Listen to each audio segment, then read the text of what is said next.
Here's the point, people. Trump is unlike any politician who has gone before him in more than one way. He is sensitive to criticism in a fashion as we've never seen before. And his reaction to any criticism is absolutely symptomatic of someone suffering from narcissistic personality. Indeed, if you go online and put the two words narcissist and criticism together, you'll learn that narcissists react very badly to any perceived criticism, as it threatens their fragile self-image and grandiosity. And that any criticism can lead to defensive, hostile, or even passive-aggressive responses, like narcissistic rage. I think we have seen that more than once in the case of Trump. Personally, I've argued for years that Trump only ran for the presidency due to this particular personality flaw. For I am convinced that his decision to run originates from a point in time, namely the Washington Correspondents' Dinner in 2001, when then President Barack Obama mocked Trump mercilessly from the stage during his speech. Trump had been an outspoken member of what was called the birther movement at that time. They said that Obama, he had never shown his birth certificate, so he wasn't a US citizen, so he shouldn't be president. Obama eventually did show his birth certificate, but he did not miss the mark, eviscerating Trump during that dinner. It is wonderful to be here at the White House Correspondents' Dinner. What a week. As some of you heard, the state of Hawaii released my official long-form birth certificate. Hopefully, this puts all doubts to rest. But just in case there are any lingering questions, tonight, I'm prepared to go a step further. Tonight, for the first time, I am releasing my official birth video.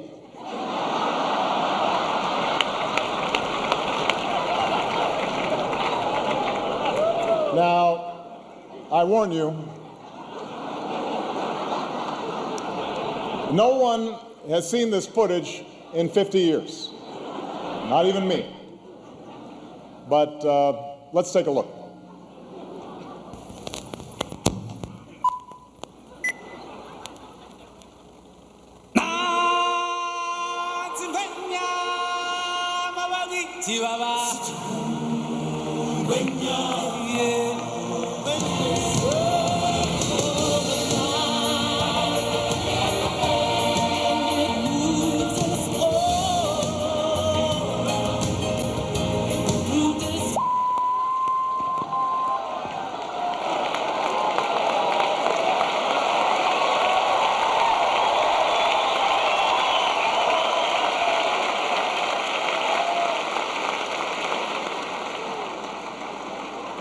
Oh well, back to square one.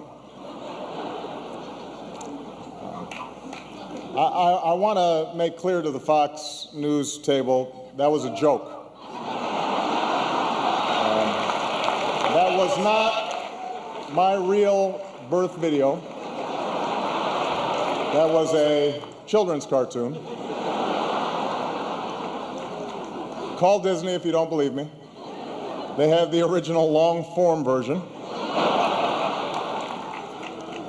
There's a vicious rumor floating around that I think could really hurt Mitt Romney.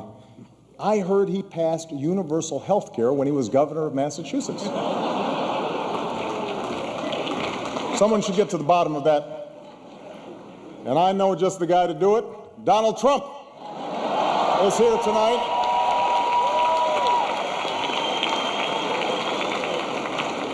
Now, I know that he's taken some flack lately, but no one is happier, no one is prouder to put this birth certificate matter to rest than the Donald.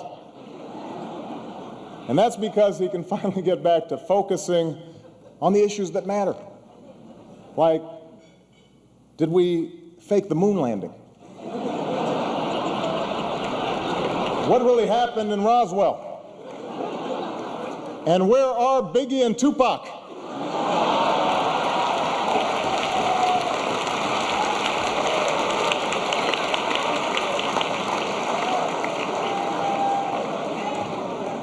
All kidding aside, obviously we all know about your credentials and breadth of experience. For example, no, seriously, just recently in an episode of Celebrity Apprentice at the steakhouse, the men's cooking team did not impress the judges from Omaha Steaks. And there was a lot of blame to go around, but you, Mr. Trump, recognized that the real problem was a lack of leadership. And so ultimately you didn't blame Little John or Meatloaf. You fired Gary Busey. And these are the kind of decisions that would keep me up at night.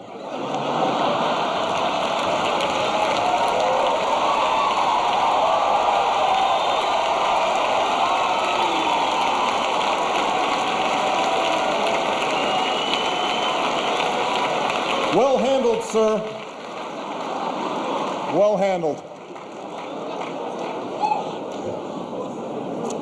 Say what you will about Mr. Trump. He certainly would bring some change to the White House.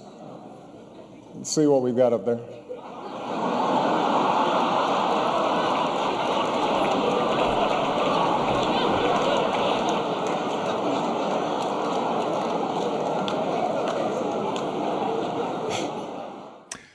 Following that public humiliation, I believe Trump, like all spoilt little boys, vowed revenge on all those around him who'd laughed. And what we've seen over his 2 stints in the Oval Office is that revenge being played out. Trump's narcissistic personality is now hurtling the US into meltdown as he stumbles from one disaster to the next. And there seems no end to his infantile need for revenge. Only this week he signed a bill to revoke the visas of Harvard foreign students. Now, Harvard's been seen by MAGA as a hotbed of left-wing thinking and has been in the crosshairs of the Trump administration for some time. Overnight, of course, foreign students discovered they'd face a $100,000 bill if they left the country and wished to return. This led to the surreal scenes of Indian students who were travelling home, disembarking their flight in the USA, hearing the news. Ladies and gentlemen, it's the captain speaking. Due to the current circumstances, obviously, that are unprecedented for us here at Emirates, we are aware that a number of passengers do not wish to travel with us, and that's perfectly fine. All we ask is that if you wish to offload yourself, you do so. Like so many of Trump's great ideas, there now seems to be a U-turn with many foreign students having their visas returned. Many students in receipt of what is called the H-1B or Genius visa may still have to return home. Now, these visas were aimed at attracting highly skilled and acclaimed foreign nationals to work in their fields of expertise in the United States. The impact of these people on the US economy is explained here by theoretical physicist Dr. Michio Kaku. However, the information revolution has a weakness, and the weakness is precisely the educational system. The United States has the worst educational system known to science. Our graduates compete regularly at the level of third world countries. So how come the scientific establishment of the United States doesn't collapse?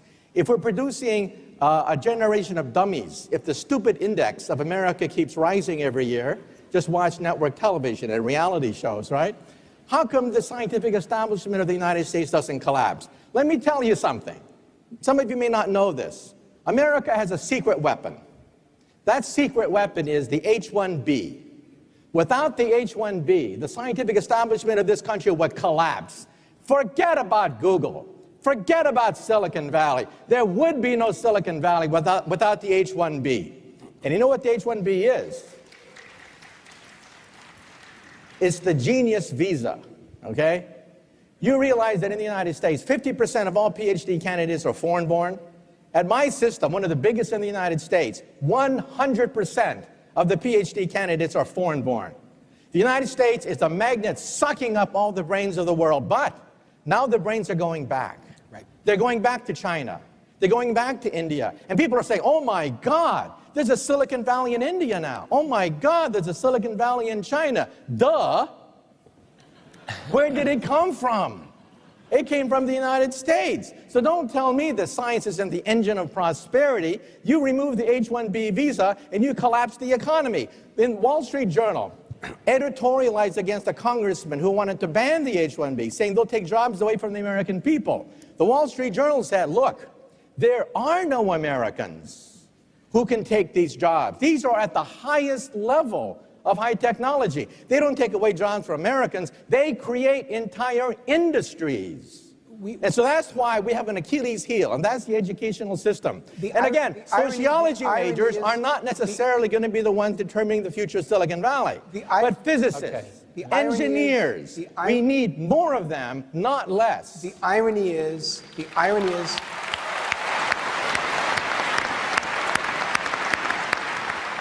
An interesting side story involving the H-1B visa is that, would you believe it, Melania Trump got into the USA via receipt of a H-1B genius visa. Many have questioned how she got that, pointing out that she does not exhibit the characteristics of a genius in any way, shape or form. Fair enough, I say, she may not be a genius, but that woman has courage. Courage beyond compare. For how else could she have faced sleeping with that bag of orange offal, which is her husband? Forget the visa. I think that woman deserves the Presidential Medal of Freedom. It's the least you can give her. It's the least you can give her for all she has suffered and having to wear pancake hats to keep the bastard at bay.